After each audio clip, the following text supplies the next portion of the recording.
What made you realize that networking needed to be treated like a science and just not something to wing? I really wanted to do something different than what everybody else is doing in terms of trying to create leads for themselves, whether it be cold calling, spending money on advertisements.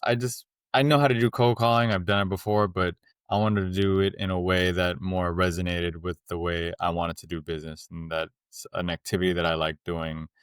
And I discovered that I really enjoy networking because there's so many different ways in which you could support somebody based on getting to know them. And I really like creating that mutualistic relationship where both parties are contributing to each other's success. Because I learned that when I quit my corporate job in 2016, there was really no networking in place. It was just so sticking with your group, talking to groups, other groups if you needed to for work when you needed them for something. Hmm. And I just enjoyed the process of networking when I started my own business. And yeah, I started systematizing it and started integrating my CRM into my networking process. And as I refined it over and over again since 2020, it got better and better. And because of that, it got better and better in terms of remembering everybody and remembering the important people, connecting them with the right people, and allowing me to contribute to their growth. But in return, those people will recognize that I was giving them good connections, and in return I would get good connections from them. And then for the most part, we're creating a mutual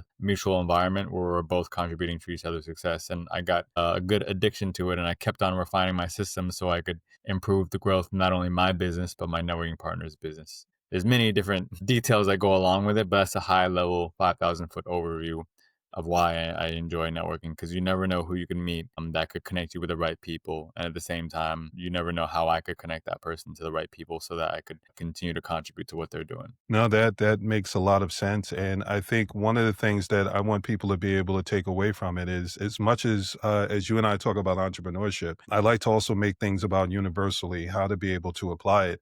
And I think universally, what people miss the mark on right now is they're so overwhelmed with their own agenda and the things that they're trying to accomplish that they forget what it sounds like to the other person when they go in with an agenda, and they forget that it's also someone else that has their own stuff going on. So Mhm. I love that one of the things that you're working on is it's not just about creating these relationships, because relationship is that you have to be able to relate. And I think we're seeing a lot of people that will network, and they will get on calls and they will talk about what's going on with them. And I get on these 7 minutes, 6 minute, 8 minute calls where there's networking sessions, and someone can talk about themselves for like a good 5.5 minutes. And then they get down to the end of it and realize you kind of glazed over, and then say, "Oh, well, tell me about yourself." To go, I mean, honestly, at this point, I think we're both clear on the fact that you don't care anything about what's going on with me. You just want to talk about what was going on with you. So, Yeah. I think one of the best parts about not just our conversations in general, but our initial conversation was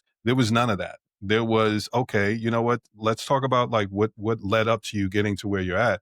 And then we started to find those commonalities. And those are what I like to call the green flags, as opposed to the red flags that we'll end up running into, where people are very me orientated, as opposed to trying to listen for different things. I think one of the things that really stood out to me was your ability to be able to not just listen for yourself, but listen for other people as well. And that's one of the things that really stands out about your system, because I think that there are a lot of people that do, or say they do, client relationship management, but what they're really doing is saying, okay, well, I'm just going to tell you when you need to send out an email. I'm just going to, schedule something so that you know that you send something out every 30 days, 60 days, or what have you. But what you're really doing is you have a system to be able to keep track of what people are doing, and really be able to, when you're doing a check-in, you're doing a legitimate check-in. You're trying to make sure that you're up to date with what's going on with that person, and that leads to better conversations.